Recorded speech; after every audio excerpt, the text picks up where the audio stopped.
শুনছেন নটার গল্প, গল্পে গল্পে জমজমাট।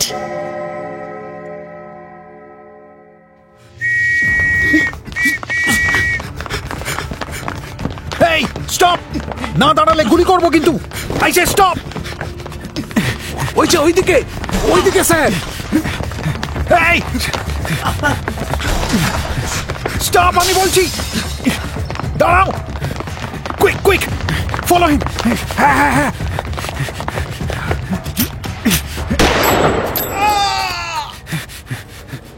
মরেছে? হ্যাঁ মরেছে? না না না স্যার, পালিয়েছে। স্কাউন্ড্রেল! এই সিপাহী, এখানে থাকো। গোটা গলি ঘিরে ফেলো। একটা কুকুরও যেন এখান থেকে পালাতে না পারে। হারামির বাচ্চা যাবে কোথায়? সবকটা ঘর খুঁজে দেখো, ফাস্ট!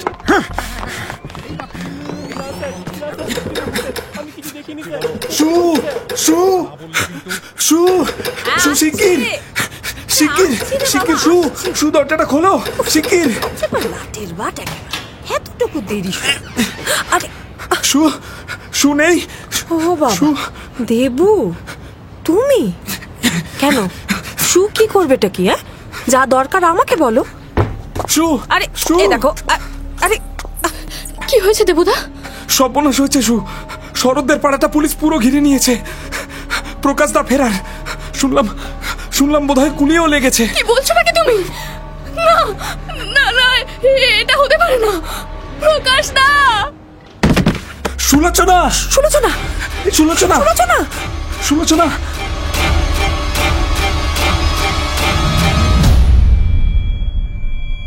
শুনছেন বিভূতিভূষণ বন্দ্যোপাধ্যায়ের গল্প সুলোচনা।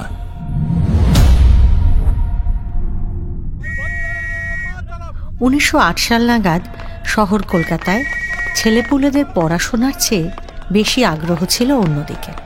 না, সিনেমা থিয়েটার নয়, তাদের আগ্রহের কেন্দ্রবিন্দুতে ছিল আলিপুর বোমা মামলা। এই ঘটনাটা নিয়েই ছেলে ছোকরার দল তখন রাত দিন গুজুর ফুসুর করত। শহর জুড়ে ভয়, উৎকণ্ঠা, চোখ রাঙানি আর যখন তখন পুলিশের জুলুম। দেশের স্কুল থেকে এন্ট্রান্স পাশ করে সেই সময়টাতেই কলকাতার কলেজে পড়তে এলো যদুনাথ মুখুজ্জে। শহরের মেসে বিশেষ সুবিধা করতে না পারায় কলকাতার বেচু চ্যাটার্জি স্ট্রিটে শরৎদের বাড়িতেই সে এসে উঠল। শরৎ তার গ্রামের ছেলেবেলার বন্ধু। শরতের বাবা কাজের সূত্রে শহরে এসে ছেলেপুলে নিয়ে এই বাড়িতেই থাকতেন। নিজের ভাই ও তার পরিবারকেও এই বাড়িতে এনে রেখেছিলেন। শরতের দাদা হেমন্ত তখন বিয়ে পড়েন। এছাড়াও বাড়িতে সদস্য বলতে ছিল শরতের 2 বোন মিনি ও ডলি আর তাদের মা এবং কাকিমা। বাড়ির প্রতিটি সদস্যই যে প্রচণ্ড মিশুকে ছিলেন এবং লোকজন ভালোবাসতেন তা প্রতিদিন তাদের বাড়িতে লোকজনের সমাগম দেখলেই বোঝা যেত। যদুও যে কবে এদের বাড়ির সদস্য হয়ে গিয়েছিল তা সে নিজেও বুঝতে পারেনি। শরৎ, দেবু, যদু এরা সবাই কলেজের এক ক্লাসের বন্ধু। শরৎ আর যদু একসঙ্গে শরৎদের বাড়িতেই থাকতো বলে ওদের বন্ধু দেবুও মাঝে মাঝে চলে আসতো ওই বাড়িতে। বেচু চ্যাটার্জি স্ট্রিটের শরৎদের বাড়িতেই সেদিন পুলিশ আসে প্রকাশের খোঁজে। প্রকাশের পুরো নাম প্রকাশচন্দ্র বসু।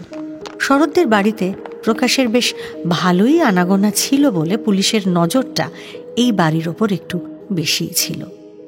সুভাষ বসুর কোনো আত্মীয় প্রকাশ নয়, তবে নামের এবং পদবীর মিলটা নিয়ে মজা করতে ছাড়ে না প্রকাশ নিজেও। কিন্তু সুভাষচন্দ্রের আদর্শ নিয়ে স্বপ্ন দেখে সে।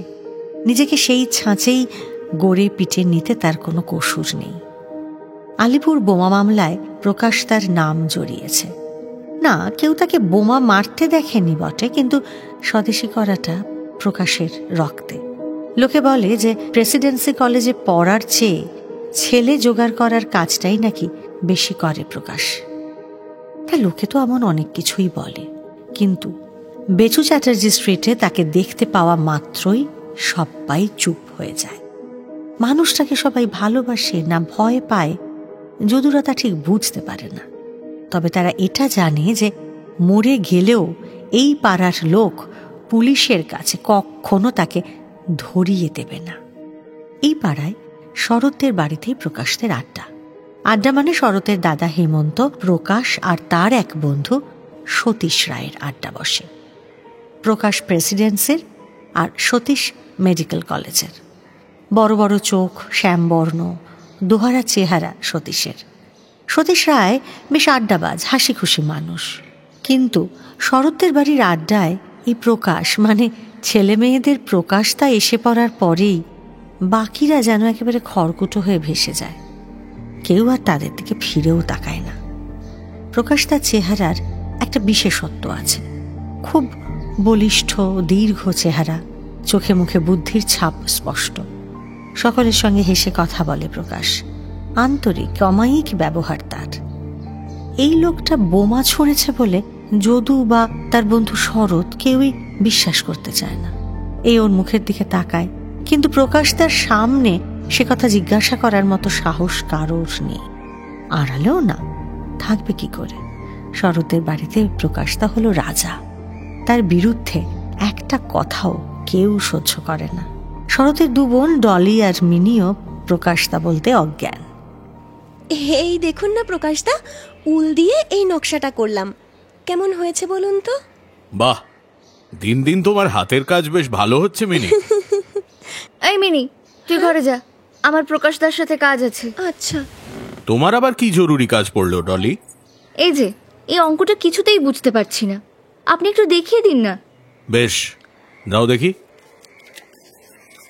এই তো এইখানে যদি এখানটা এই রকম না করে প্রকাশ, তুমি কখন এলে?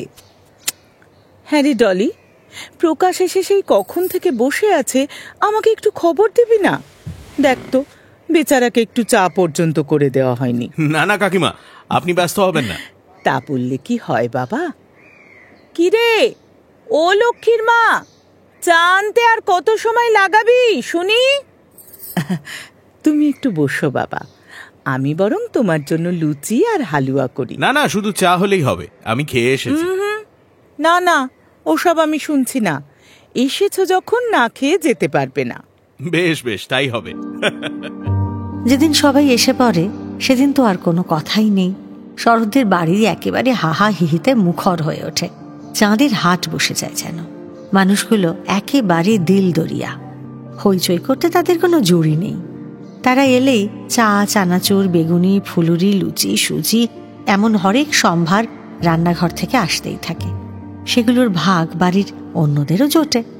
আসলে এই যে প্লেট ভরা খাবার দাবার, এগুলো যে প্রকাশ তাকে উদ্দেশ্য করেই আসছে, যদু শরৎরা তা ভালোই জানে।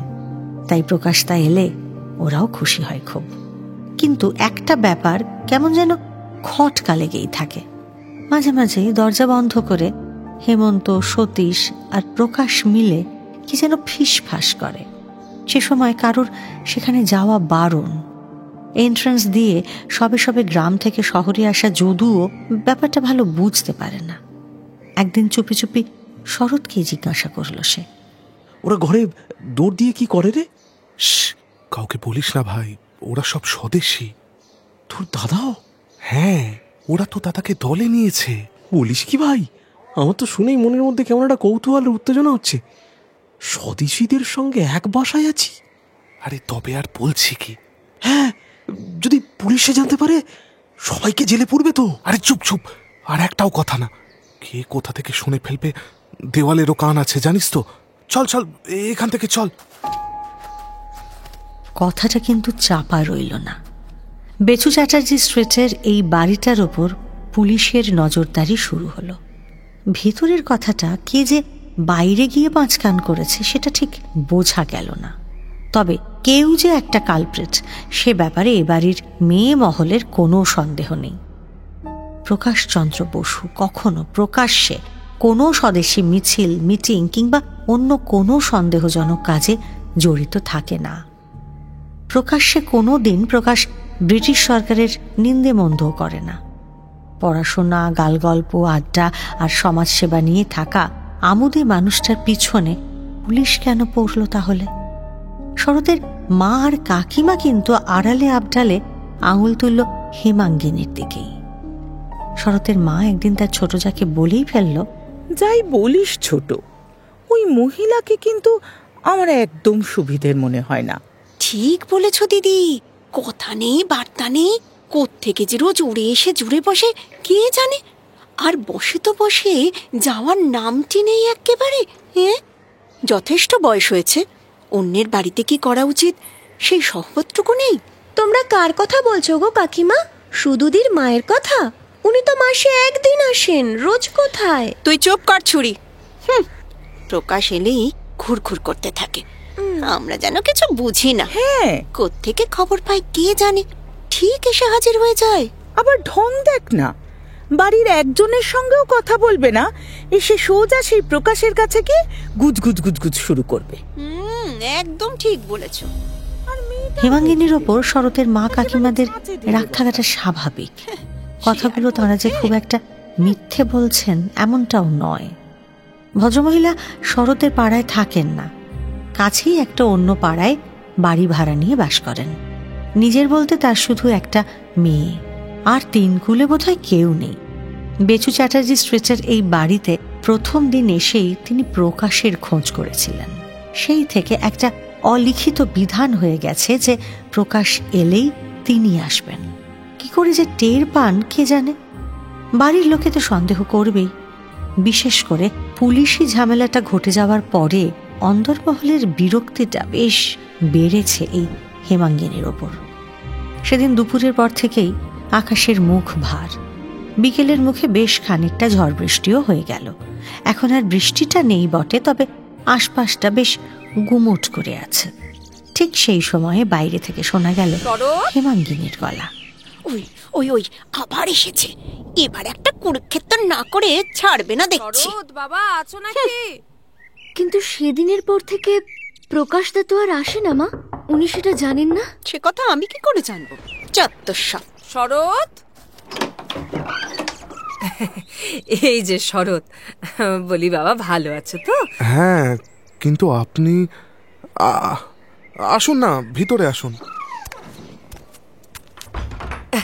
পুলিশের ঘটনাটা আপনি জানেন না? সেদিনের পর থেকে কিন্তু প্রকাশদা... হ্যাঁ শুনেছি, সবই শুনেছি। শোনার পর থেকে 2 চোখের পাতা এক করতে পারিনি। সে যা বিভীষিকা। যাকে বলছে কি বাবা, পুলিশ কি এখনো আসে নাকি? না মানে তারপর থেকে অনেকদিন হয়ে গেল তো, তাই আর কি। না, তার আসে না বটে, তবে তাদের মতি গতি তো... শরৎ, শরৎ, এ কি প্রকাশদা না? শরৎ, হ্যাঁ প্রকাশদা, তুমি? দাঁড়া দাঁড়া, দরজাটা বন্ধ করি। যা বৃষ্টি! আরে আমাকে দেখে অমন হাঁ হয়ে গেলি কেন? আরে ভূত হয়নি রে, এখনো মানুষই আছি। না মানে আসলে আমি... পুলিশের কথা ভাবছিস তো? এই বাদলায় তারা চপ মুড়ি খেতে গেছে, কেউ আসবে না, ভয় পাস না। এখন ভেতরে যা, দেখি কড়া করে 1 কাপ চা দিতে বল কাকিমাকে। ও হ্যাঁ হ্যাঁ, এক্ষুনি যাচ্ছি। দেখেছো, আমার খেয়ালই ছিল না। ভালো আছো বাবা? তো তোমার জন্য ভেবে ভেবে আমাদের তো রাতের ঘুমটাই নষ্ট হয়ে গেছে। আরে না না কাকিমা, এত ভাববেন না। আজ তোমাকে দেখতে পেয়ে কি যে আনন্দ হচ্ছে, কি বলবো। ঠাকুর ঠাকুর আমার ডাক শুনেছেন। এত ভাবার মতো কিছু হয়নি, ওই একটু আর তো ছুটকো ছাটকা ঝামেলা, ও কিছু না। তো তোমার নাকি গুলি লেগেছিল বাবা? বলুন, অনেকদিন পর সব ঠিক আছে তো? শরীর ভালো তো? আর ভালো, মেয়েটার বই খাতা কিনতে পারিনি গো এখনো। এদিকে দেখো স্কুল খুলে গেছে, বই খাতা নেই বলে সে তো স্কুলেও যেতে পারছে না। ইস, আমারই ভুল, একদম খবর রাখতে পারিনি। আচ্ছা আপনি ভাববেন না, এই মাসে টাকাটার সঙ্গে আরো 10 টাকা বেশি দেব, তাহলে চলবে তো? হ্যাঁ বাবা, খুব চলবে, খুব চলবে। বেঁচে থাকো বাবা, বেঁচে থাকো, তোমরা সোনার টুকরো ছেলে সব। তা কবে আসবো বাবা? কবে? পরশু? না না, রবিবার আসুন। এই সময় আমি ঠিক জোগাড় করে দেবো, আপনি ভাববেন না। না না, আমি ভাববো কেন? এই তুমি যখন বলেছ তখন আর আমার কোনো ভাবনা নেই। তাহলে আজকে আমি আসি বাবা, হ্যাঁ কেমন? হ্যাঁ, সাবধানে থেকো বাবা, হ্যাঁ আসি। হ্যাঁ, আসুন। হেমাঙ্গিনী কথাটা ভুল বলেননি। প্রকাশ আশ্বাস দেওয়া মানে সে কথার নড়চড় হবে না কোনো দিন। যখনই যে কাজে তার কাছে এসেছেন একবারও তাকে খালি হাতে ফিরে যেতে হয়নি। কিন্তু এবারেও যে প্রকাশের আসার খবরটা কি করে তিনি টের পেলেন সে কথা কারোর মাথায় ঢুকল না। আর প্রকাশই বা কেন টাকা দিয়ে যায় তাও কেউ জানতে পারল না। তবে মেয়ের পড়ার খরচের কথা শুনে যদু বেশ অবাক হয়ে গেল। মেয়ে আবার কে? তার কথা তো সে কোনোদিন শোনেনি। এ আবার নতুন কোনো অজুহাত নাকি? রাতে পড়তে বসে শরৎকে যদু জিজ্ঞাসা করল, হেমাঙ্গিনী কাকিমার মেয়ে আছে নাকি? কোনোদিন তো শুনিনি। এ আবার কি নতুন নাটক? না রে, নাটক না, আমিও শুনেছি। মেয়েটা নাকি এখানেই কোন একটা স্কুলে পড়ে। মেয়েটার বিয়ে হয়ে গেছে। বিয়ে হয়ে গেছে? হ্যাঁ। তাহলে উনি প্রকাশদার কাছ থেকে টাকা চাইতে এসছেন কেন? মেয়েটার স্বামী টাকা দেয় না? আরে স্বামী এখানে থাকে না, মা আর মেয়ে একসঙ্গে থাকে। আর শুধু প্রকাশদা কেন, ওকে তো সতীশদাও টাকা দেয়। সে কি রে, এ তো আচ্ছা রঙ্গ। ওদের ব্যাপারটা কি বলতো? তুই বা এত কথা করতে জানলি বল দেখি। আরে দাদা সেদিনকে মায়ের কাছে গল্প করছিল, আমি শুনেছি। প্রকাশদা বাড়ি থেকে যে টাকা পায় সে টাকার অনেকটাই ওই মেয়েটার লেখাপড়ার জন্য দিয়ে দেয়, আর দুটো টিউশনিও করে। সেই টাকাতেই তো ওই মেয়েটা স্কুলের মাইনে হয়। বলিস কি রে? হ্যাঁ রে, হ্যাঁ ঠিকই বলছি। দাদারা স্বদেশী করে কি না, তাই এসব নাকি করতে হয়। একে বলে ওই কি যেন বলে, হ্যাঁ সমাজ সেবা। এই একটা মেয়ের জন্যই সমাজ সেবা? তাও আবার দুজনে মিলে দিয়ে যাচ্ছে, অদ্ভুত। হ্যাঁ রে শরৎ, কি মেয়েটাকে তুই দেখেছিস? না রে, তা কখনো দেখিনি। দেখি তো ওর মাই আসে, মেয়েটা তো কোনোদিনও না আসেনি। আমার কেন জানি না মনে হয় ভদ্রমহিলা ওই প্রকাশদার কাছে নানা রকম ফন্দি ফিকির ছুঁতো করে টাকা আদায় করতে আসে, জানিস? আরে সে আর বলতে, আমি জানি তো সবসময় ওই মেয়ের অজুহাত দিয়ে প্রকাশদার থেকে টাকা নেয়। আমার মেয়ের এই নেই, আমার মেয়ের তাই নেই, একটা না একটা ছুতো তার লেগেই আছে। হেমাঙ্গিনীর বয়স এই ৩৫-৩৬ হবে। কোনো মতেই তাকে বৃদ্ধা বলা যায় না। তার পরনে সাদা থান, গায়ের রং ধবধবে ফর্সা, মুখশ্রী বেশ ভালো। যখন আসেন এ বাড়ির লোকজনের সঙ্গে বেশ আন্তরিকভাবেই মেশেন। যদু মানে যদুনাথকে তার ভারী পছন্দ। বসে বসে তার দেশের গল্প শোনেন তিনি, পড়াশোনার খোঁজ নেন। তার সঙ্গে কথা বললে নিজেদের ভেতরের বিরক্তিটা শরতের মা কাকিমারাও আর কেউ মনে রাখতে পারেন না, এমনই তার অসংকোচ ব্যবহার। সেদিনটা ছিল রবিবার। প্রকাশের কথা মতো ঘড়ি মিলিয়ে সন্ধেবেলায় শরতের বাড়িতে এসে হাজির হয়েছেন হেমাঙ্গিনী। তার সঙ্গে আজ একটি মেয়ে এসেছে। মেয়েটি রূপসী বটে। যদু পাড়াগাঁ থেকে কয়েক মাস হয়েছে এসেছে মাত্র। অমন রূপ এর আগে সে কখনো দেখেনি। মেয়েটি তাদের থেকে 1-2 বছরের ছোটই হবে। পিঠে দীর্ঘ কালো চুলের বিনুনি দোলানো, যেমন টানা চোখ তেমন ধপধপে রং তার, তেমনি নিটোল স্বাস্থ্য, একেবারে অনিন্দ সুন্দর মুখশ্রী। বসার ঘরে তখন প্রকাশ তার সঙ্গে গল্প করছিল যদু। মেয়েটি একেবারে সোজা সেখানে এসে হাজির হলো। তার চোখে মুখে জড়তার লেশ মাত্র নেই। এমন হুট করে মেয়েটিকে ঘরে ঢুকে পড়তে দেখে যদু একটু বিব্রত হলো বটে, কিন্তু মেয়েটি সেদিকে পাত্তা না দিয়ে সোজা প্রকাশ তার কাছে গিয়ে তার পায়ে হাত দিয়ে প্রণাম করে বলল,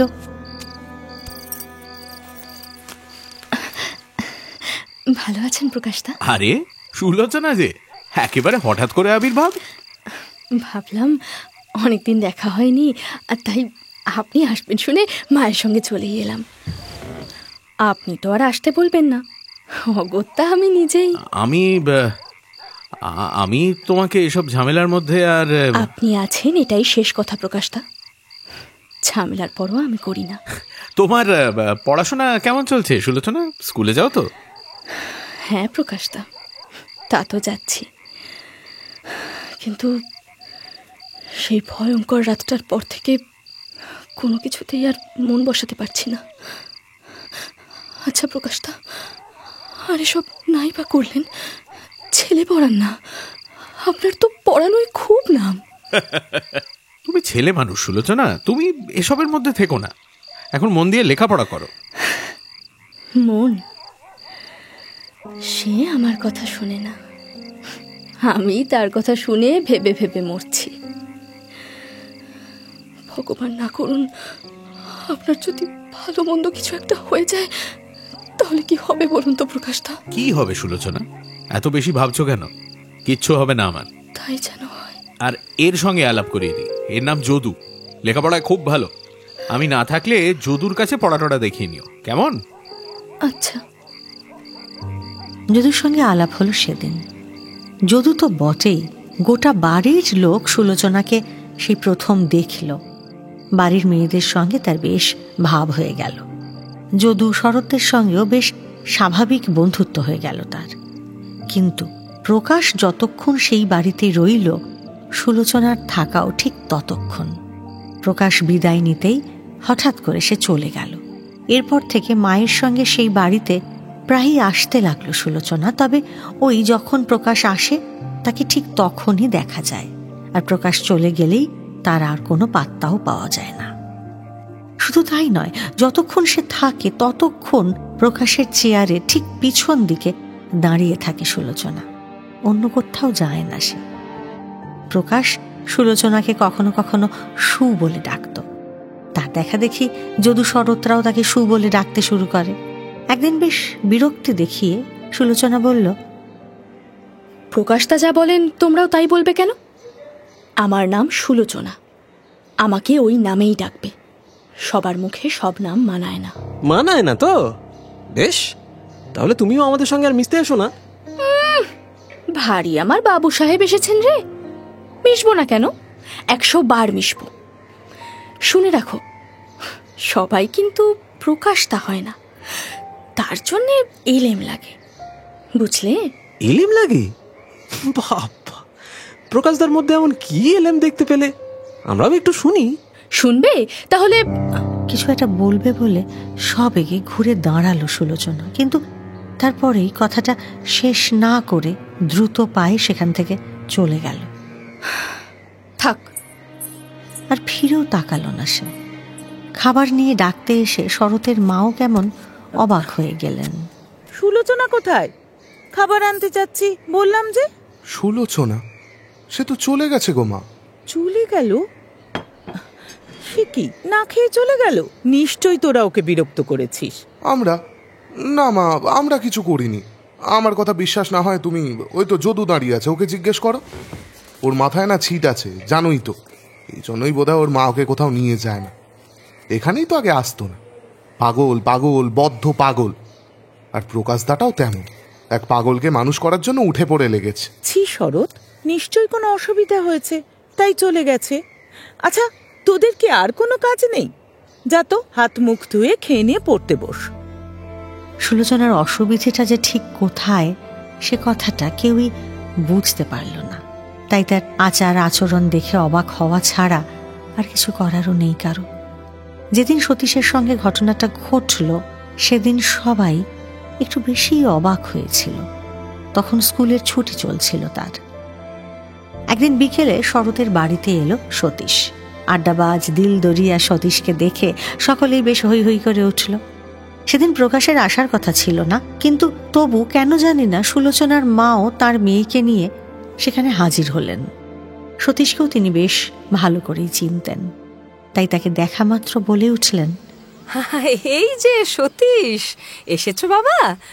বেশ হয়েছে, তোমার সঙ্গে দেখা হয়ে গেল।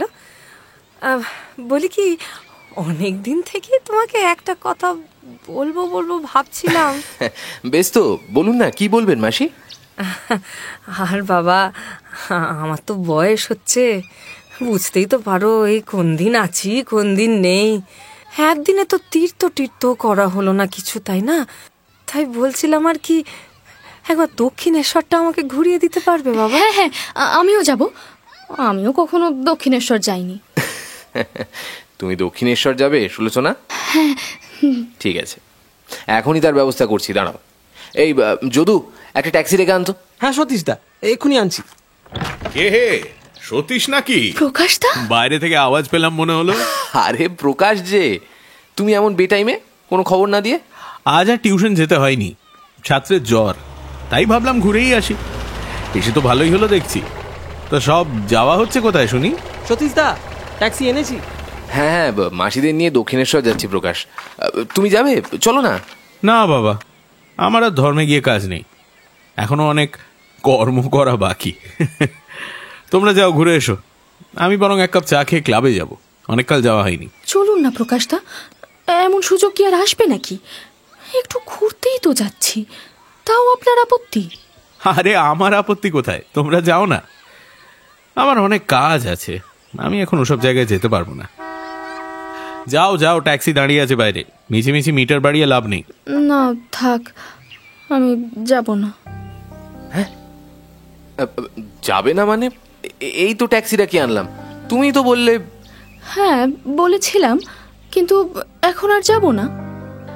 আপনি বরং মাকে ঘুরিয়ে আনুন সতীশদা, মা কখনো ওসব জায়গায় যায়নি। তুমিও তো যাওনি, যাবে না কেন? কি হলো সুলোচনা? না। এ আবার কি, তুমি যাও, এরকম করতে নেই। তোমার মায়ের মন খারাপ হবে না? মোটেই না, মাত্র কয়েক ঘন্টার তো ব্যাপার, মন খারাপ হওয়ার কি আছে? এবারের কাকিমারা বরং মায়ের সঙ্গে যাক, আর আমি আপনাকে চা করে খাওয়াই প্রকাশদা। এখানে কোথায় কি আছে সব আমি জানি।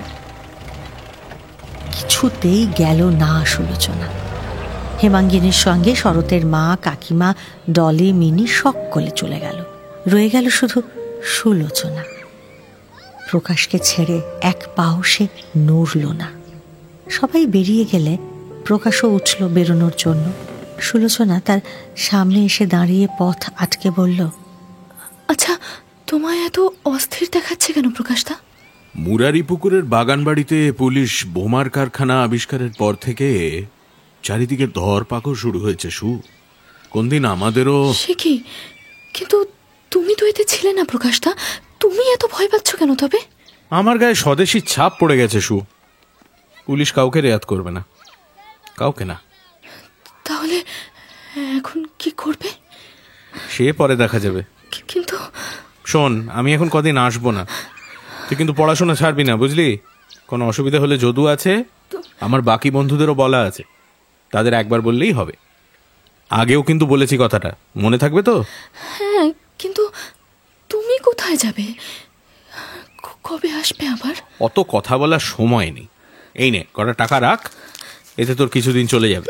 না না, আমি এই টাকা কিছুতেই নিতে পারবো না। তোমার প্রয়োজন হলে। আর একটা কথাও নয়, আমি আসি এবার। প্রকাশদা, তুমি ফিরে আসবে তো প্রকাশদা? কথা দাও। কথা দিলাম, ফিরবো, শুধু তোর জন্যই ফিরবো। তারপর আরও 1-1.5 বছর কেটে গেল। একদিন শরতের বাসা ছেড়ে যদুনাথ কলেজের হস্টেলে গিয়ে উঠতে বাধ্য হলো, কারণ পুলিশের কানে খবর গিয়েছিল যে শরৎদের বাসায় স্বদেশীদের যাতায়াত আছে। তাই বাধ্য হয়ে পুলিশের চাপেই ওই বাড়ি তাদের ছাড়তে হয়েছিল। পড়াশোনা চলাকালীন যে বছর যদু কলকাতায় ছিল, তার মধ্যে একবারের জন্য কখনো তার সাথে সুলোচনা বা তার মায়ের দেখা হয়নি। এমনকি প্রকাশ বা সতীশকেও আর কখনো দেখেনি যদু। এমন করেই আরও 2-1 বছর কাটল। এরপর কলেজ পাশ করে কলকাতার বাইরে চাকরি পেল যদু। সেখান থেকেই কি একটা ছুটি উপলক্ষে শিয়ালদহ দিয়ে দেশের বাড়ি ফিরছিল যদু। স্টেশনের সামনে ভাড়াটে গাড়ির স্ট্যান্ডে চা, শরবত, পানের বেশ কয়েকটা দোকান ছিল। তেমনই একটা দোকানে শরবত খেতে দাঁড়িয়েছে সে। হঠাৎ নজর পড়ল একটা অল্প বয়সী ছেলে এবং তার সঙ্গে থাকা বছর 22-23-এর একটা সুন্দর দেখতে মেয়ের দিকে। তারাও দোকানের সামনে থেকে একটু সরে দাঁড়িয়ে ভাঁড়ে করে শরবত খাচ্ছিল। 2-1 বার গোপনে মেয়েটির দিকে তাকিয়ে দেখল যদু। চোখ ফেরানো যায় না এমন সুন্দরী। শুধু যদু নয়, অনেকেই মেয়েটিকে বারবার দেখছিল। হঠাৎ যদুকে ভীষণ চমকে দিয়ে মেয়েটি একেবারে তার সামনে এসে দাঁড়িয়ে এক গাল হাসি নিয়ে বলল, আরে যদুদা যে, দাঁড়াও দাঁড়াও, আগে একটা প্রণাম করতে দাও। কতদিন পরে দেখা হলো বলো তো? সুলোচনা? যাক বাবা, চিনতে পেরেছো তাহলে। এমন হাঁ করে চেয়ে আছো, আমি তো ভাবলাম চিনতেই পারছো না। তা তুমি কোথা থেকে? তোমার মা কোথায়? কেমন আছো তোমরা? কি করছো এখন? বাবা বাবা দাঁড়াও, কত প্রশ্ন একসাথে করলে, কোনটার উত্তর আগে দিই বলো তো? আগে তুমি বলো। আচ্ছা, প্রকাশদার কোনো খবর পেয়েছো? কই না তো। তোমার বন্ধু শরৎ, সে এখন কোথায়?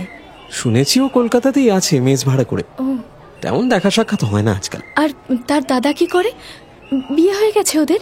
আর ডলি, মিনি, ওদের কি খবর? সবাই ভালোই আছে। তো তুমি কেমন আছো? আমিও ভালোই আছি।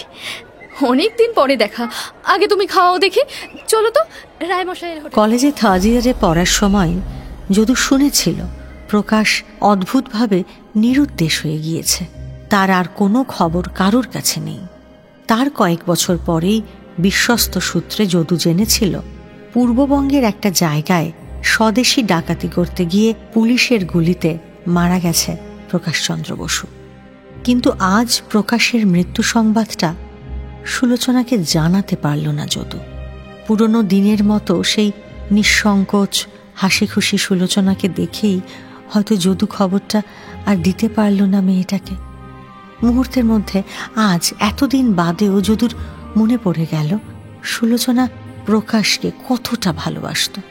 হয়তো মুখে সে কোনোদিন তা বলেনি, বলতে পারেনি, কিন্তু প্রকাশ তা এলেই নিঃশব্দে তার চেয়ারের পিছনে গিয়ে দাঁড়িয়ে থাকা, তার মুখের উজ্জ্বল হাসি খুশি ভাব, সবটা আজ এত বছর পরেও অবিকল মনে পড়ে গেল তার।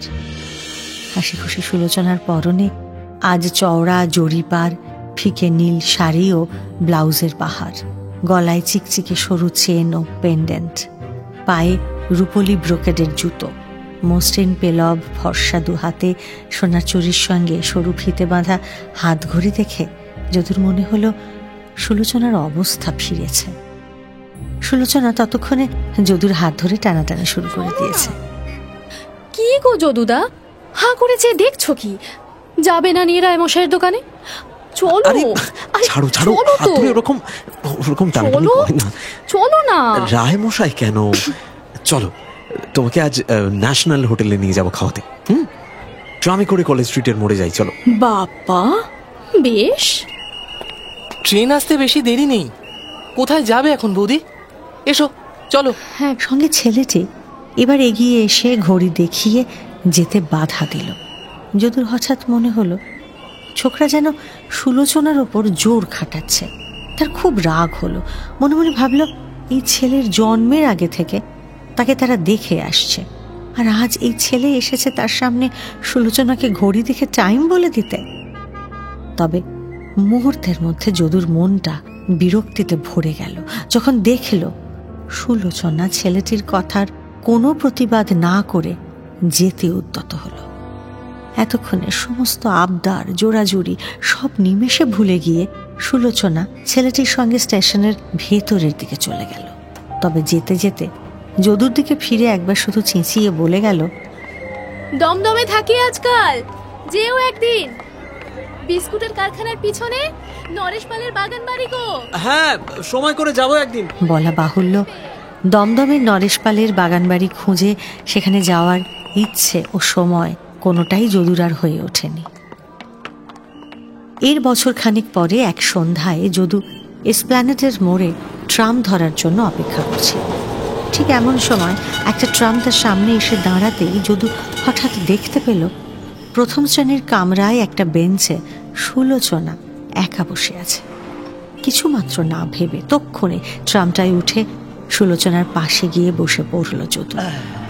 প্রথমটা চমকে উঠেছিল সুলোচনা, তারপর যদুকে দেখে চিনতে পেরে ভারী খুশি হলো সে। বলল, যদুদা তুমি? যা ভয় দেখিয়ে দিয়েছিলে প্রথমটায়। আমি বলি কে এসে ঝুপ করে পাশে বসে পড়লো রে বাবা।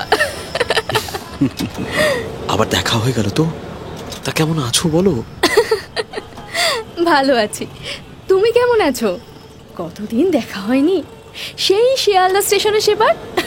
দাঁড়াও, প্রণামটা করি। আরে থাক থাক, এখানে আবার এসব কেন? তুমি কেমন আছো বলো? ভালোই। তোমার সাথে দেখা হলেই একমাত্র পুরনো দিনগুলোর কথা একটু বলে সুখ পাই গো যদুদা। দিনগুলো সব কেমন বদলে গেল না? হ্যাঁ, সে তো বটেই। এই চাঁদনি আসছে গো যদুদা, চলো চলো, আমায় নামতে হবে এখানে। এখানে কেন? কুরুশ কাটা কিনবো, আর ছেলেটার জন্য হরলিক্সও কিনতে হবে। উঠো উঠো, নামো এখানে। হ্যাঁ হ্যাঁ, নামছি নামছি। তোমার ছেলে? হ্যাঁ, আমার স্বামী এসেছেন যে, আজ প্রায় বছরখানেক হলো থাকছেন আমার সঙ্গে। এখন যে রোজগার করি 2 পয়সা, আসবে বই কি। এতদিন কেউ খোঁজও নেয়নি। কি করো তুমি? বারে, আজকাল তো ক্যাম্পবেলে নার্সগিরি করি। এতদিন নার্সদের হোস্টেলে ছিলাম, এখন স্বামী ফিরে আসতে বাসা করেছি দমদমে। সেই আর বছর তোমার সঙ্গে যখন দেখা হলো, তখন থেকেই দমদমে বাসা। বলেছিলাম তো, ভুলে গেছো? চলো না, আজ আমার ছেলেটাকে দেখে আসবে। এখন না, আজকে বরং থাক, আরেকদিন হবে। আজকে একটু একটু কাজ আছে। তবে চট করে তোমায় 1 কাপ চা খাওয়াতে পারি। চা খাবে? হ্যাঁ চলো। তবে যদুদা, আমার সেদিনের খাওয়াটাও কিন্তু বাকি আছে এখনো। হ্যাঁ হ্যাঁ, মনে আছে। ততক্ষণে তারা ট্রাম থেকে নেমে একটা গ্যাস পোস্টের তলায় চায়ের দোকানে এসে দাঁড়িয়েছে। সুলোচনাকে নিয়ে চায়ের দোকানে ঢুকতে যদুর একটু সংকোচ হচ্ছিল। বিশেষত তখনকার দিনে মেয়েরা পথে ঘাটে খুব কমই বের হতো। তার উপর সুলোচনার মতো এত সুন্দরী একজন গ্যাসের আলোয় সুলোচনাকে দেখে শুধু যদুই মুগ্ধ হয়ে গেল না, চায়ের দোকান শুদ্ধ লোক হাঁ করে এক দৃষ্টে সুলোচনার দিকে তাকিয়ে রইল। তবে সুলোচনা সেসবের বিন্দু মাত্র তোয়াক্কা না করে অনর্গল বলে যেতে লাগলো কথা। আমার বাড়ি যেদিন যাবে, খালি হাতে যেও না কিন্তু। তুমি হলে গিয়ে ছেলের মামা, ওর জন্য একটা হার নিয়ে যেও। যদু কোনো উত্তর দিল না। ভাবলো জোর করে টাকা আদায় করে নিতে সুলোচনা তার মায়ের মতোই পটু হয়েছে। আপন মামা হলেও আজকালকার বাজারে শুধু টাকা দিয়ে মুখ দেখা সারে। আর যদু কোথাকার কে, হার কেন দিতে যাবে সে? সুলোচনার বিয়ে হয়ে গেছিল সে জানতো, কিন্তু এতদিন তার স্বামী কোথায় ছিল, এতদিন পরে কোথা থেকেই বা আবার এলো, এসব কথা জিজ্ঞাসা করার ইচ্ছেও ছিল যদুর, কিন্তু গায়ে পড়ে কৌতূহল দেখাতেও সে পারল না, চেপে গেল। তবে সুলোচনা যে কখনো মিথ্যে বলে না তা সে জানত, কারণ সে আগেও এমন কিছু পরিস্থিতিতে সুলোচনাকে সত্যি কথা বলতে দেখেছিল যেখানে সত্যিটা বলে মেয়েটার ক্ষতির সম্ভাবনাই ছিল বেশি। কাজেই সুলোচনার কথায় তার অবিশ্বাস হয়নি। তাড়াতাড়ি চা শেষ করে সুলোচনাকে নিয়ে দোকানটা ছেড়ে এগিয়ে গেল যদু। দরকারি জিনিসগুলো কেনার পরে যদু এবার বলল, আজ তাহলে চলি। তুমি তাহলে সত্যিই যাবে না যদুদা? আজ নয় সুলোচনা, মাফ করো, সত্যি কাজ আছে।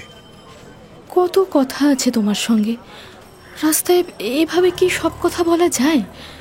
পুরনো দিনের কথা আর কার সঙ্গে বা বলি বলো দেখি। আচ্ছা, প্রকাশ তার আর কোনো খবর পাওনি না? বেঁচে নিশ্চয়ই আছেন, তবে পুলিশের ভয়ে লুকিয়ে আছেন বলেই মনে হয়। আচ্ছা, সতীশদার সাথে তোমার যোগাযোগ নেই? তিনি হয়তো বলতে পারবেন প্রকাশদার কথা। সতীশদা, তিনি বিয়ে থা করে দেশে দিব্যি সংসারী হয়ে বসেছেন। তার মতো মানুষে আর এর বেশি কি করবে বলো তো?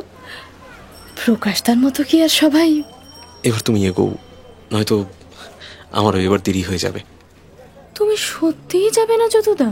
মৃদু হেসে যদু একটু পিছিয়ে এলো। বেশ, চলি তবে। সুলোচনা হাতটা ধরতে যাচ্ছিল, কিন্তু না পেরে সেও একটু ম্লান হেসে ফেরার পথ ধরল।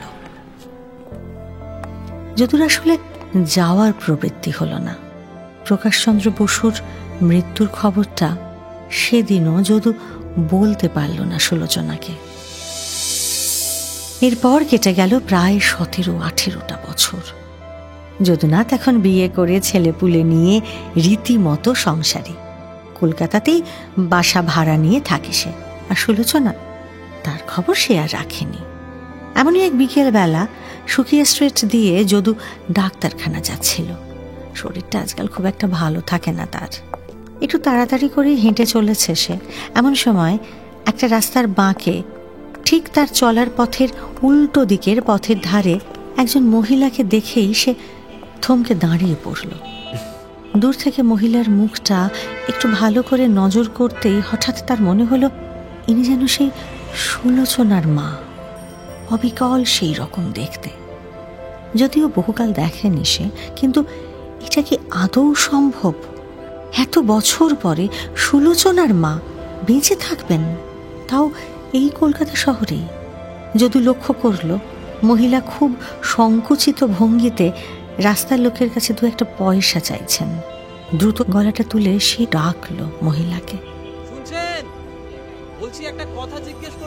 তার ডাকে বৃদ্ধা ফিরে তাকাতেই অবাক হয়ে যদু দেখল তিনি সুলোচনার মাই বটে, হেমাঙ্গিনী দেবী। আপনি সুলোচনার মা তো? ধীর পায়ে এবার তিনি যদুর কাছে এগিয়ে এলেন। সুলোচনার মায়ের অনেক বয়স হয়েছে, শরীর খুব বেশি ভেঙে গেছে। আপনি? আমি যদু, শরৎদের বাড়িতে থাকতাম, ওর বন্ধু। ও, তুমি যদু? প্রথমে তাকে চিনতে পারলেন না, তবে পরিচয় দিতেই এক গাল হেসে কথা বললেন। যদুরও সব মনে পড়ে গেল। চাঁদনির মোড়ে সুলোচনার সঙ্গে গিয়ে উল বোনার ক্রুশ কাঁটা কেনার কথা, একসাথে চা খাওয়া, তার বাড়ি যেতে জোর করার কথা, সব মনে পড়ে গেল তার। সেই ছিল সুলোচনার সঙ্গে তার শেষ দেখা।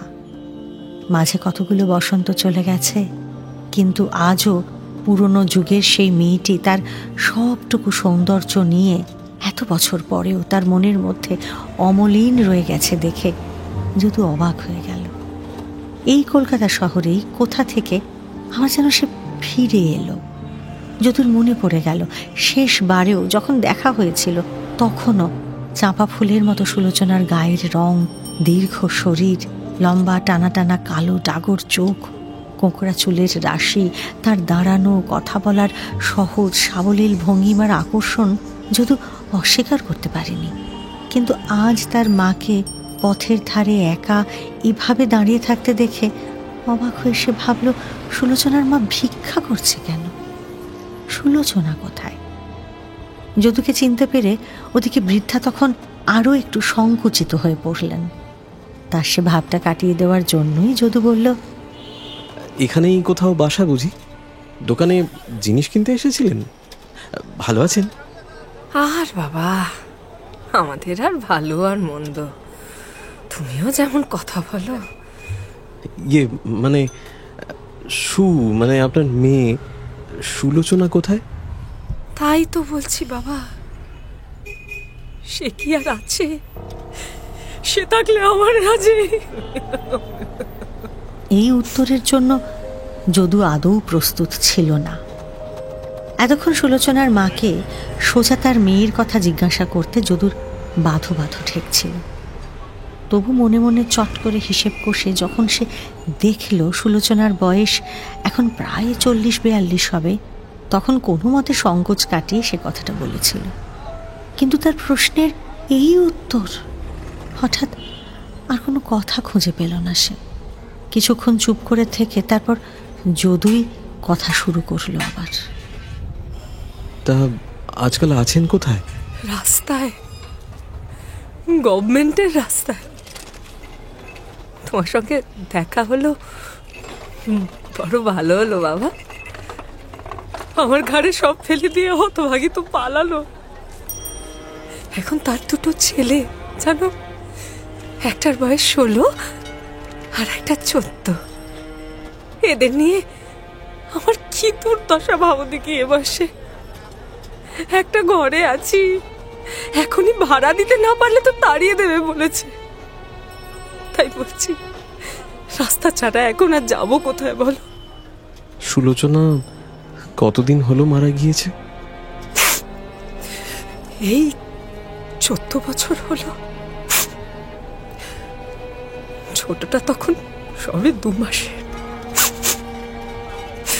সেই তখন থেকে আমি ওদের মানুষ করছি বাবা। যদুর যে খুব কষ্ট হলো তা নয়, সুলোচনার মাকে কিছু পয়সা দিয়ে চলে যাবে ভেবেও যেতে পারল না সে। যদুর হঠাৎ মনে হলো সুলোচনাকে সে জানতো বটে, কিন্তু তার আসল ইতিহাস তার কাছে বরাবর রহস্যের মতোই রয়ে গেছে। যে দুবার হঠাৎ করেই তার সঙ্গে পথে দেখা হয়েছিল, তখনও সে সুলোচনাকে জিজ্ঞাসা করতে পারেনি কিছু। আজ যদুর বড় লোভ হলো সুলোচনার মায়ের মুখে ওর ইতিহাসটা সবটা শোনার। বৃদ্ধাকে সে বলল, আপনি শ্রদ্ধানন্দ পার্কে কাল বিকেল 5টা নাগাদ না একবার আসুন, বাড়ি ভাড়ার একটা ব্যবস্থা ঠিক করে দেবো আমরা, কেমন?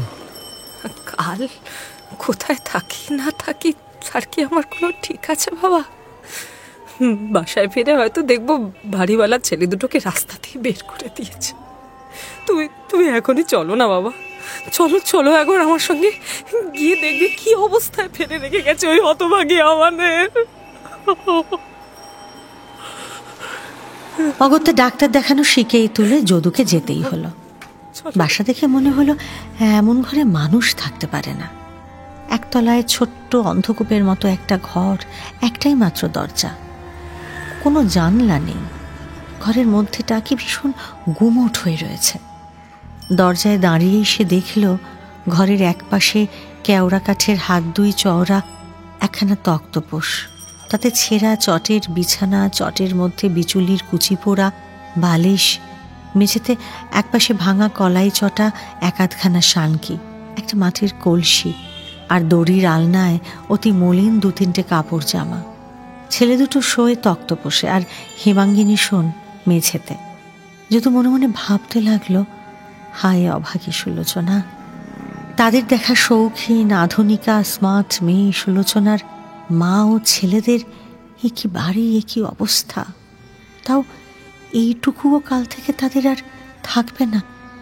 সুলোচনার ছেলেরা একটু পরে এলো। এত অভাবের মধ্যেও মায়ের দেওয়া রূপ তাদের অক্ষুণ্ণ রয়েছে। দুজনেই দেখতে বড় সুন্দর, বিশেষ করে ছোট ছেলেটি একেবারেই অবিকল সুলোচনার মতো দেখতে। দুজনের গালে একটু আদর করে দিয়ে যদু জিজ্ঞাসা করল, ছেলে দুটোকে স্কুলে ভর্তি করিয়েছেন তো? কোন ক্লাসে পড়ে? স্কুলে খাওয়া পড়ার টাকাই নেই, আর স্কুল কি যে বলো তুমি বাবা। তবে কি করে ওরা? এই তো ছোটটা ওই যাত্রা দলে কৃষ্ণ সাজে, আমার মেয়েটার মতোই তো রূপ পেয়েছে, দেখছো না? আর বড়টার গানের গলাটা বেশ ভালো, বুঝলে? ও ওই দলেই গান গায়। তুমি একটু দেখো না বাবা, একটু দেখো, যদি একটু কিছু ব্যবস্থা করতে পারো ওদের। বেশ, আমি দেখব। আসলে বাবা, আমার এই ঘরে তো একখানা জায়গা নেই যে তোমায় একটু বসতে বলি। না না, ঠিক আছে। অবশ্য আজ রাত অবধি এই ঘরে থাকতে পারবো কিনা তাই কে জানে। ছেলে দুটোকে নিয়ে হয়তো রাস্তাতেই বসতে হবে আমায়। আপনি বরং আমার সাথে ওই পাশের পার্কটিতে চলুন, কিছু কথা আছে আপনার সাথে, ওখানে বসেই বলা যাবে খন। বেশ, চলো চলো বাবা। ছেলে দুটোকে রেখে হেমাঙ্গিনী দেবী চললেন যদুর সাথে, হয়তো এই আশা নিয়ে যদি বাড়ি ভাড়ার টাকাটা তার থেকে আদায় করা যায়। সুলোচনার মাকে নিয়ে পার্কে এসে যদু যখন বসলো তখন বিকেল গড়িয়ে গেছে। বাচ্চা ছেলে মেয়েগুলো অনেকেই তখন খেলা শেষ করে পার্ক থেকে বেরিয়ে যাচ্ছিল, তবে কয়েকটা বাচ্চা তাদের মায়েদের ঘিরে তখনও দৌড়চ্ছিল। কেউ কেউ খেলনা বা ঘুগনি কিনে দেবার জন্য বায়নাও জুড়েছিল।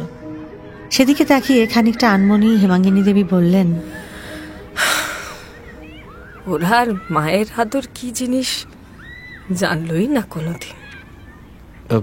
এই নিন বাড়ি ভাড়ার টাকা। বাবা যদু, তুমি যে কি উপকার করলে বাবা। এবার বলুন তো আপনাদের ব্যাপারে, সবটা বলুন। আমি যেটুকু জানতাম আপনাদের ব্যাপারে তার সবটাই কেমন ভাষা ভাষা। কি আর বলি আমাদের ব্যাপারে তোমায়। আমাদের বাড়ি ছিল সেই বর্ধমান জেলায়। সুলোচনার যখন 8 বছর বয়স তখন ওর বিয়ে হয় ওই পাশের গ্রামে। কি বলবো তোমায় বাবা, সেসব কবেকার কথা। যেন অন্য এক জন্মের কথা বলে মনে হয় জানো। ওর স্বামীর তখন বয়স 19-20 হবে, কিন্তু আমার মেয়ে কিছুতেই তার কাছে যেতে চাইতো না জানো। কতবার করে বোঝাতাম বাবা। এখন সুলোচনার মা হয়তো বাড়ি ভাড়ার টাকাটা হাতে পেয়ে একটু নিশ্চিন্ত হয়েছিলেন, তাই যদুকে খুশি করার জন্যই যেন পুরনো সব কথা তিনি বলে যেতে লাগলেন, কিন্তু একটা না কিছুতেই বলতে পারলেন না। যদুর কৌতূহলী চোখের দিকে চেয়ে অবিরাম বলে যেতে চাইলেন বটে, কিন্তু নতুন কোনো একটা চিন্তা যেন মাঝে মাঝেই তার কথা এলোমেলো করে দিচ্ছিল। হয়তো মাথার উপর ছাদের পর এবার পেটের চিন্তা আসছিল, কিন্তু যদু প্রশ্ন করে আবার তাকে ঠিক সূত্র ধরিয়ে দিচ্ছিল। আজ তাকে জানতেই হবে সবটা। যদু জানল মূর্খ ও গোয়ার প্রকৃতির স্বামীর মারধর ও নানা রকম অত্যাচারের ভয়েই তার ছেলে মানুষ মেয়ে স্বামীর কাছে বড় একটা যেতে চাইতো না। ফলে ওর মা দেশের জায়গা জমি বিক্রি করে মেয়ের হাত ধরে কলকাতায় চলে আসে। তখন সুলোচনার বয়স 10 বছর। উদ্দেশ্য মেয়েকে লেখাপড়া শিখিয়ে স্বাধীনভাবে বাঁচার কোনো ব্যবস্থা করে দেবেন। কিন্তু তখনকার দিনে মেয়েদের লেখাপড়া শেখা বা স্বাধীন জীবিকা উপার্জনকে লোকে ভালো চোখে দেখত না। মেয়ের হাত ধরে মা নানা জায়গায় ঘুরল, হাতের টাকা পয়সা সম্পূর্ণ নিঃশেষ হয়ে গেল, কিন্তু বিশেষ কোনো সুবিধে হলো না। এদিকে রূপসী মেয়ের ওপর বাজে লোকেদের চোখ পড়ল। হেমাঙ্গিনী একা আর মেয়েকে সামলাতে পারছেন না দেখে একদিন সন্ধেবেলা মেয়েকে বললেন, চল চল আজ গঙ্গায় ডুবে মরবো দুজনে, নইলে এবার যে সম্মানটুকু আছে সেই সম্মানটুকুও খোয়াতে হবে। আমরা গরিব, গরিবের কেউ নেই রে মা, কেউ নেই। আচ্ছা তাই চলো মা। আমরা কখন ডুবতে যাব মা? আরেকটু রাত হোক, আরেকটু রাত হোক মা। এখনো তো সব ঘাটেই লোক আছে। এখন না, আমরা বরং আরেকটু দেরি করে যাব। অন্নপূর্ণার ঘাটে যাই চলো। যাবো মা, 10টা বাজুক, তারপর যাব। হ্যাঁ রে, তুই পারবি তো? বল আগে থেকে। হ্যাঁ পারবি তো তুই? তুমি সঙ্গে থাকলে ঠিক পারবো মা। মারে, আমায় ক্ষমা করিস তুই মা। ও মা, কাঁদছো কেন? রাত 10টার সময় মেয়ের হাত ধরে মা গিয়ে দাঁড়ালো বাগবাজারের অন্নপূর্ণার ঘাটে। কতটুকু মেয়ে নির্ভয়ে মায়ের হাত শক্ত করে ধরে রইল। নির্ভয়ে নাকি পরম আশ্রয়ের ভরসায় আজ আর তা মনে নেই হেমাঙ্গিনীর।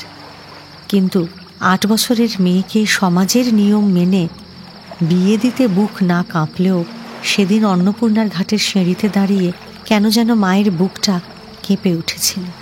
কি একটা ভেবে হেমাঙ্গিনী মেয়ের হাত ধরে কিছুক্ষণ দাঁড়িয়ে রইলেন। সেই সময়ে যামিনী ঘোষ বলে একজন অল্প বয়সী ছেলে কোনো এক অফিসের কেরানির কাজ করত। ঘাটের কাছেই কোথাও বসে হাওয়া খাচ্ছিল। সে এসে জিজ্ঞাসা করল, এই কি আপনারা এত রাত্রে এখানে কেন? কি ব্যাপার, বাসা কোথায় আপনাদের? ইয়ে মানে না, কিছু না, এমনি একটু হাওয়া খেতে। এত রাতে হাওয়া খেতে ঘাটের সিঁড়ির কাছে এসে দাঁড়িয়েছে, তাও আবার এই বাচ্চার হাত ধরে? সত্যিকারের বলুন তো, কি করছিলেন এখানে? আরে আরে আরে কি হলো কি? আরে যামিনী ঘোষের প্রশ্নের সামনে ছোট্ট সুলোচনা সেদিন থতমত খেয়ে কেঁদে ফেলেছিল। তারপর তার মা সবটা খুলে বলাতে সে রাতে যামিনী মা ও মেয়েকে নিজের বাসায় নিয়ে গিয়েছিল। দিন 15 সেখানে তারা ভালোই ছিল, কিন্তু তারপর একদিন যামিনীর মুখে তাদের কথা শুনেই বোধহয় যামিনীর এক বন্ধু তাদের মা ও মেয়েকে দেখতে এলো। আর সেই যে এলো, তারপর থেকে প্রতি সন্ধ্যায় বন্ধুর বাড়িতে আসাটা যেন তার একটা নিত্য নৈমিত্তিক ব্যাপারের মধ্যে দাঁড়িয়ে গেল। সুলোচনাও সবার সামনে সবসময় বের হয়, তখন তো সে আরো ছেলে মানুষ। ছেলেটা মাথার পিছন দিকে চুল উল্টে আঁচড়াতো বলে সুলোচনা আড়ালে মার কাছে তার নাম রেখেছিল কাকাতুয়া। একদিন মেয়ে মাকে বলল, মা, কাকাতুয়া ভারী দুষ্টু, আমাকে গয়নার বাক্স দেখিয়ে বলে কিনা আমার সঙ্গে যাবি, তোকে এই সব গয়না দেব। আমি ওর সামনে আর বেরোবো না মা। তো ছড়া মেয়ে, তুই বা যাস কেন সবার সামনে? আমার যে কথা বলতে গল্প করতে বড় ভালো লাগে মা। যামিনী দাদা তো অমন নয়। ওরে বাবা, তোকে কি করে বোঝাবো? সংসারে সবাই একরকম হয় না, সবাই ভালো হয় না মা। যাত্রার সামনে বেরোনো, গল্প করা, এগুলো কি ভালো? শোন, তুই ঘরের মধ্যে থাকবি। আমরা গরিব লোক, আমাদের কত বিপদ তুই জানিস। সেই থেকে সুলোচনা নিজেদের ঘরেই থাকত। তবে ও বাড়ির পাট যে তুলতে হবে তা হেমাঙ্গিনী দেবী বুঝে গিয়েছিলেন। এদিকে যামিনীর আর এক বন্ধু ছিল সতীশ রায়। সতীশ মা ও মেয়ের দুঃখ শুনে তাদের নিজের বাসায় নিয়ে আশ্রয় দিল বটে, কিন্তু দিন কতক পরে সেখানেও গোলযোগ বাঁধল। সতীশ সুলোচনাকে দেখে পাগল হলো। এমনকি সতীশের মা একদিন হেমাঙ্গিনী দেবীকে বলেই বসলেন, বলি ও সুলোচনার মা, এখন দিনকালের অবস্থা যে খুব একটা ভালো না, তা মেয়েকে নিয়ে কিছু ভেবেছো? ওকে নিয়ে আর কি ভাববো বলুন তো দিদি? এ আপনাদের দয়ায় কোনো মতে বেঁচে পড়তে আছি। এখন মেয়েটা একটু লেখাপড়া শিখে একটা যদি কাজ জুটিয়ে নিতে পারে। তোমাকেও বলি হারি চাই সুলোচনার মা, মেয়ে মানুষেরও তো লেখাপড়া কিসের শুনি? তাছাড়া তোমার মেয়ের যা রূপ, রাস্তাঘাটে বেরোলে কখন কি হয়। তার চেয়ে আমি ভালো কথা বলি, শোনো, আমার সতুর সাথে তোমার মেয়ের বিয়ে দিয়ে দাও। রাজরানী হয়ে থাকবে গো, রাজরানী। ছি ছি ছি ছি ছি ছি, আপনি কি কথা বলছেন দিদি? কেন? আমার মেয়ের তো সেই কোন কালে বিয়ে হয়ে গেছে। তা আমার জামাইটা মেয়েকে বড় কষ্ট দিত বলেই না মেয়ে নিয়ে পথে পথে ঘুরি। তাই বলে মেয়ের আবার বিয়ে দিয়ে অমন অধম্য করতে পারিনি দিদি। ছি ছি ছি ছি ছি ছি। আদি খেতে অধম্য কিসের শুনি? তাছাড়া ওর স্বামী এখনো বেঁচে পড়তে আছে কিনা সে খবর তো তোমরা জানো না। আর বেঁচে থাকলেই বাকি মেয়ের খোঁজ নেয় না, খাওয়া পড়ার টাকা দেয়। হ্যাঁ, সতীশকে হেমাঙ্গিনীরও বেশ ভালোই লাগতো। তার মায়ের কথা শুনে আর মেয়ের ভবিষ্যতের কথা ভেবে তিনিও বিয়ের প্রস্তাবে প্রায় রাজি হয়ে গিয়েছিলেন। কিন্তু সুলোচনা একেবারে বেঁকে বসল। তোমাদের সব মাথা খারাপ হয়ে গেছে। মেয়ে মানুষের কবার বিয়ে হয় শুনি? আমায় আর লেখাপড়া শেখাতে হবে না তোমায়। তুমি আমাকে আমার শ্বশুর বাড়ি রেখে এসো, সেখানে বাঁচি আর মরি তোমাকে দেখতে হবে না। ঢের হয়েছে। এই সময় সতীশদের বাড়িতে একদিন এলো প্রকাশ সতীশের বন্ধু, ছাত্রমহলে নামকরা স্বদেশী। সুলোচনার ইতিহাস সবটা শুনে প্রকাশই তাকে বেথুন স্কুলে ভর্তি করে দিয়েছিল। প্রকাশ মাঝে মাঝে তার পড়াশুনো দেখাতেও আসতো। এদিকে সতীশ দিন দিন সুলোচনাকে বড় বিরক্ত করে তুলল। তাদেরই বাড়িতে থাকে বলে মা মেয়ে কিছু বলতেও পারছিল না। এদিকে সতীশও প্রায়ই দামি সেন্ট, সাবান, কাপড় জামা কিনে দিতে শুরু করলো সুলোচনাকে। একবার পুজোর সময় সুলোচনাকে ডেকে একটা দামি বেনারসি শাড়ি দিয়ে সতীশ বলল, দেখ দেখি কেমন হয়েছে, পুজোর সময় পরিস কিন্তু। এসব আমার লাগবে না, আমি এসব নেব না। তুই যদি না নিস এই শাড়ি আমি আগুনে জ্বালিয়ে দেব। শাড়িটা নিতে সুলোচনা বাধ্য হলো। সেবারই পুজোতে প্রকাশ সুলোচনাকে একজোড়া মোটা স্বদেশী তাঁতের শাড়ি দিল। সুলোচনা সে কি আহ্লাদ প্রকাশের দেওয়া সেই মোটা শাড়ি পরে। সতীশের দেওয়া জিনিসপত্র সে কখনো কখনো ব্যবহার করলেও প্রকাশের দেওয়া মোটা তাঁতের শাড়ি দুখানা পরে রোজ স্কুলে যেত সে। একদিন সে প্রকাশকে সতীশের ব্যবহার সবটা খুলে বলল। রোজ এই অত্যাচার আমি যে আর নিতে পারি না প্রকাশদা। আমার আর ভালো লাগে না এখানে থাকতে। না, এখানে তোমাদের আর থাকা উচিত হবে না।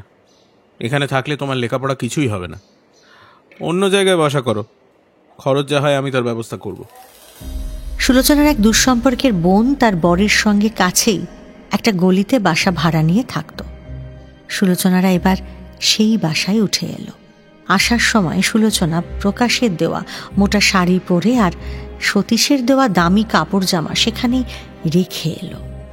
এই ব্যাপারে অত্যন্ত অপমানিত বোধ করে কয়েকদিনের জন্য প্রকাশের সঙ্গে পর্যন্ত দেখা সাক্ষাৎ বন্ধ করে দিল সতীশ। দুর্দিনে আশ্রয় দিয়েছিল সতীশ, তাই হেমাঙ্গিনী দেবীও মেয়ের এমন ব্যবহারে একটু রুষ্টই হয়েছিলেন। কি রে, সতীশকে অমন করে চটিয়ে দিলি কেন? ওর মনে কত কষ্ট দেওয়া হলো বলতো। কষ্ট না পেলে সতীশ তার জ্ঞান হবে না মা। দেখছো না, আমাদের জন্য ও সর্বশান্ত হতে বসেছিল। কি বলছিস মা? ওর দেওয়া জিনিস আমি আর নেব না। কিন্তু ধীরে ধীরে সতীশের রাগ কমে এলো। সুলোচনাদের নতুন বাসাতেও যাতায়াত শুরু করলো সে। জিনিসপত্র দিতেও ছাড়ল না। একদিন বেশ রাগ দেখিয়েই সুলোচনা বলেছিল, আমার জন্য কেন এত কিছু আবার কিনে আনছো তুমি? তুমি শুধু নিজের স্বার্থের জন্য এসব করো, আমি জানি। আমার ভালো লাগে না। দেখো দেখি প্রকাশ তাকে। আচ্ছা, আমি কি করলে তুই খুশি হবি সুলোচনা? বল, আমি তাই করব। তুমি তুমি বিয়ে করো সতীশদা।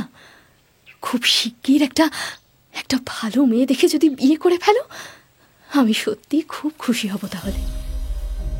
তাদের নতুন বাসায় প্রকাশ কিন্তু বেশি আসতো না, এবং আসতো না বলেই শরতের বাসায় যেদিন প্রকাশের আসার কথা থাকতো সেদিন সুলোচনা সেখানেই তার সঙ্গে দেখা করতে যেত।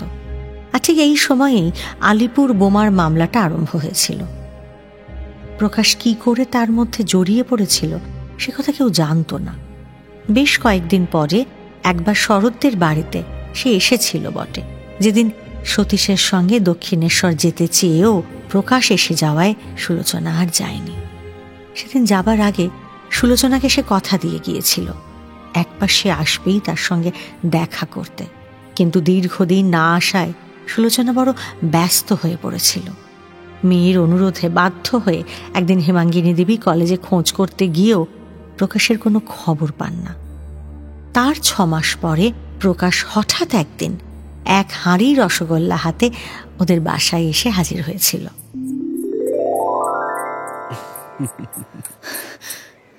কোথায় ছিলে প্রকাশদা এতদিন? চেহারা এমন হয়েছে কেন তোমার? সে কথা জিজ্ঞেস করিস কেন সু? তাছাড়া এই শেষবার এলাম, পুলিশ পেছনে পেছনে ঘুরছে আমার, আর হয়তো আসতে পারবো না। প্রকাশদা, যাবার সময় একটা কথা জিজ্ঞেস করে যাই, হয়তো আর দেখাই হবে না। সু, তুই আমায় কখনো ঘৃণা করবি না বল? তোমাকে আমি ভালোবাসি প্রকাশদা।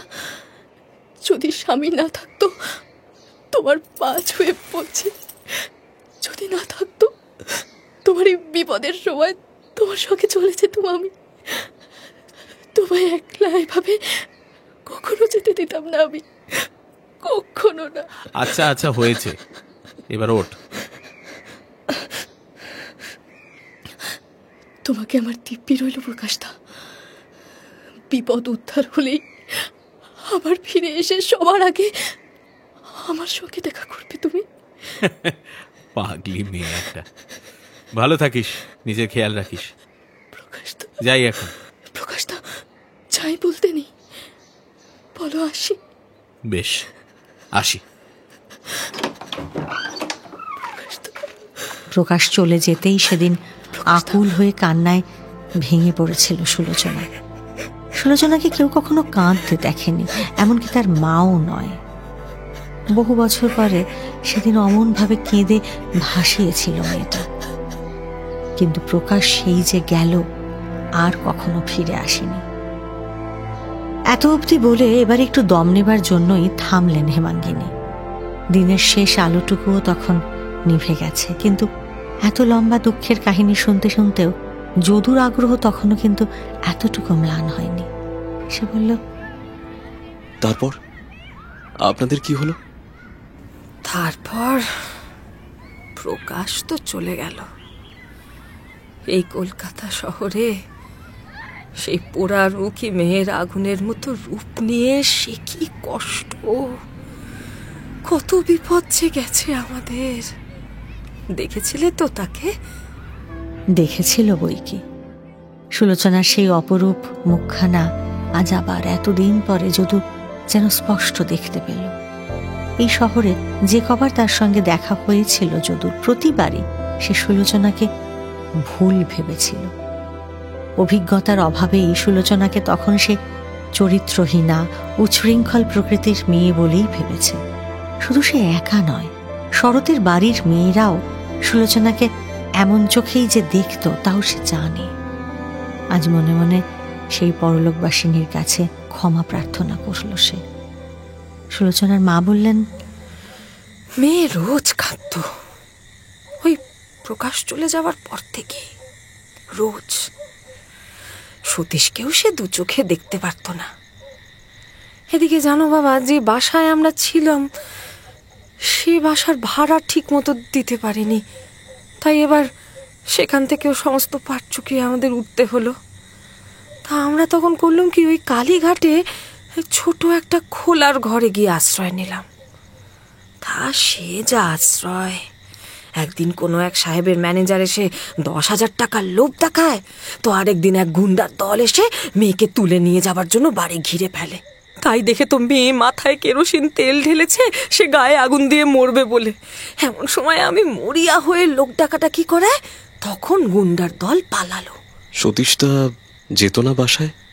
যেত, টাকা দিয়ে আসতো আমার হাতে আমার মেয়েকে লুকিয়ে। আমার মেয়েটাও তো বড্ড বাজে ব্যবহার করেছে সতীশের সঙ্গে বরাবর। একটা ভালো কথাও কখনো বলেনি। আগে আগে ও চিঠির 1-8খানা উত্তর দিত, শেষে তো তাও বন্ধ করে দিয়েছিল। আমায় বলতো আমাদের জন্যই নাকি সতীশ সর্বশান্ত হবে, আমরা ওকে না ছাড়লে ও নাকি কিছুতেই বিয়ে করবে না। তারপর আর কি, এই সময় পাড়ার এক মাঝবয়সী ডাক্তার সে নিজে চেষ্টা করে সুলোচনাকে ওই মেডিকেল কলেজে নার্সের কাজ শেখার জন্য ভর্তি করে দিলেন। তা সে পাশ করে প্রথম সেই ডাক্তারের ডাক্তারখানাতেই সে কাজ পায়, কিন্তু সেখানেও সে টিকতে পারল না জানো। ওর ওই রূপটাই না ওর শত্রু হয়ে দাঁড়ালো আজীবন। মা, এ জগতে সব সমান জানো। ডাক্তার কাকাও আমায় টিকতে দিল না মা, ওখানকার কাজও ছেড়ে দিয়ে এলাম। প্রকাশ তার মতো আর কেউ হয় না মা, প্রকাশ তাকে দেবতা ছিল মা।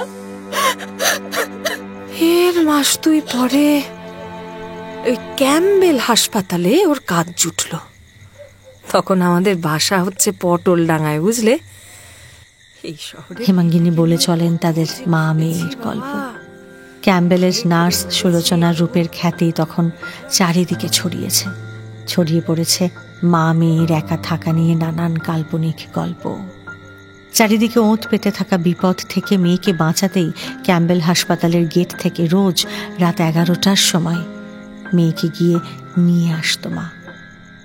একদিন সুলোচনা মাকে বলল, প্রকাশটা ফিরে এসে দেখে অসন্তুষ্ট হয় এমন কাজ আমি কখনো করব না মা। তুমি আলাদা ছোট বাসা নাও একটা, আর আমি ক্যাম্বেলে নার্সদের হোস্টেলে যাই।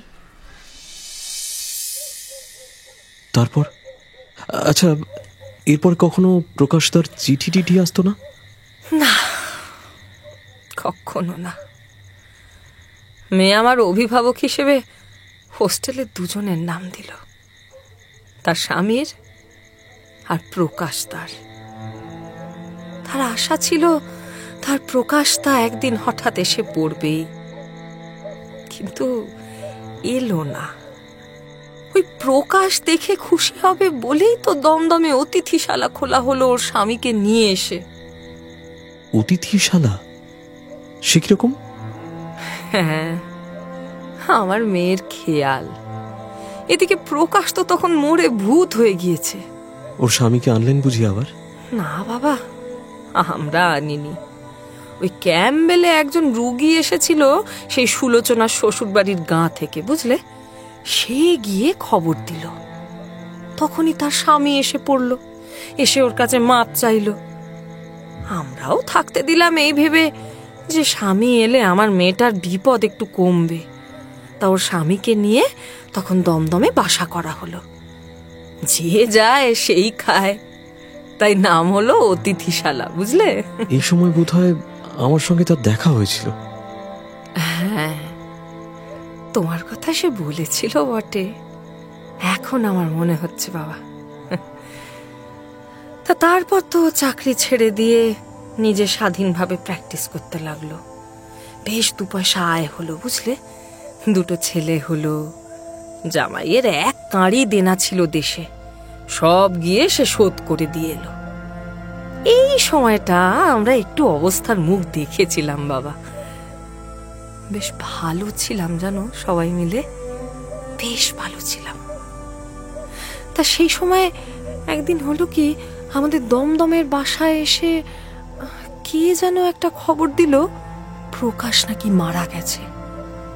তাই শুনেই জ্ঞান হারিয়ে পড়ে গেল মেয়ে। সেই থেকে শুরু হলো তার বুকের রোগ। ওই বুকের রোগেই চলে গেল আমার মেয়েটা। বুঝলাম। প্রকাশের খবরটা শোনার পর মোটে 6 মাস বেঁচে ছিল জানো। আর ওর বর? ওর পর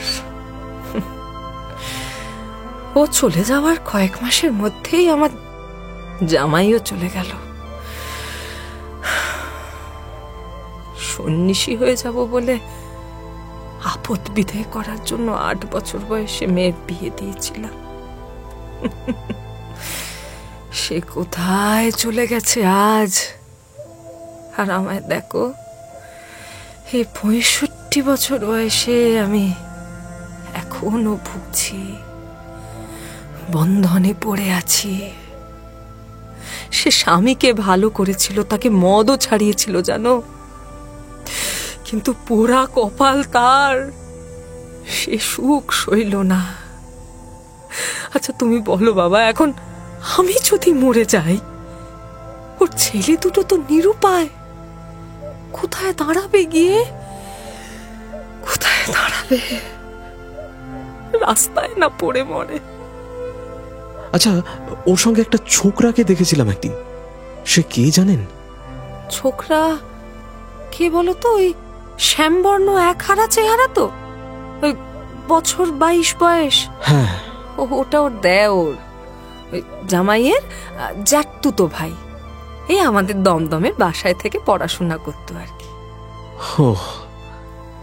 মেয়েটা শেষ দিকে আমাদের বেশ সুখে রেখেছিল গো।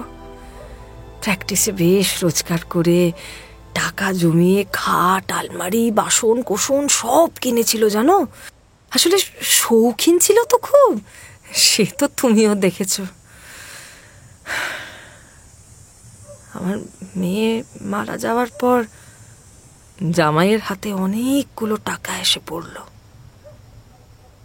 সেই টাকা নিয়ে তেজারতি করতে গিয়ে। তেজারতি মানে টাকা ধার দিত, সুদের ব্যবসা করত? হ্যাঁ হ্যাঁ হ্যাঁ, ওই করতো। ওই করতে গিয়ে তো সব খোয়ালো। তারপরে সেও মরে গেল।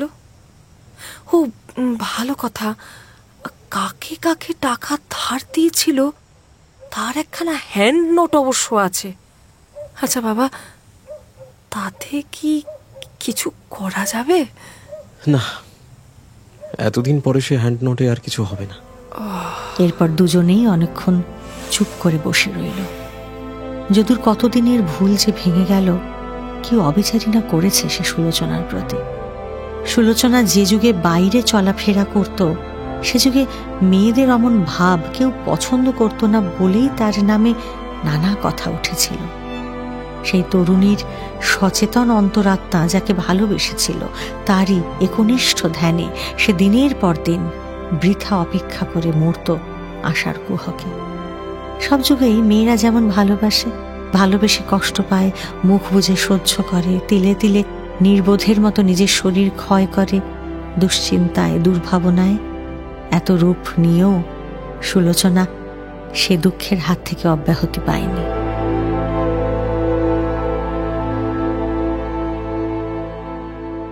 শুনলেন বিভূতিভূষণ বন্দ্যোপাধ্যায়ের গল্প সুলোচনা।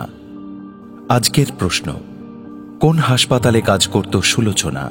গত সপ্তাহের পদ্মা নদীর মাঝির দ্বিতীয় পর্বের প্রশ্ন ছিল, বাড়িতে পুলিশ আসার খবর কুবেরকে কে দিল? প্রথম 10 জন সঠিক উত্তরদাতা হলেন বৃহস্পতি সিংহ, রিয়া বাগ, বনানী ব্যানার্জি, অম্বিকা বালা, শুভেন্দু, অর্চিতা, ব্রততী মাইতি, কাজী মোহাম্মদ জাসিম, সঙ্গীতা ও প্রীতম দাস। 9টার গল্প, গল্পে গল্পে জমজমাট। আমাদের এই চ্যানেলটি শেয়ার ও সাবস্ক্রাইব করুন। বেল আইকন প্রেস করতে ভুলবেন না কিন্তু।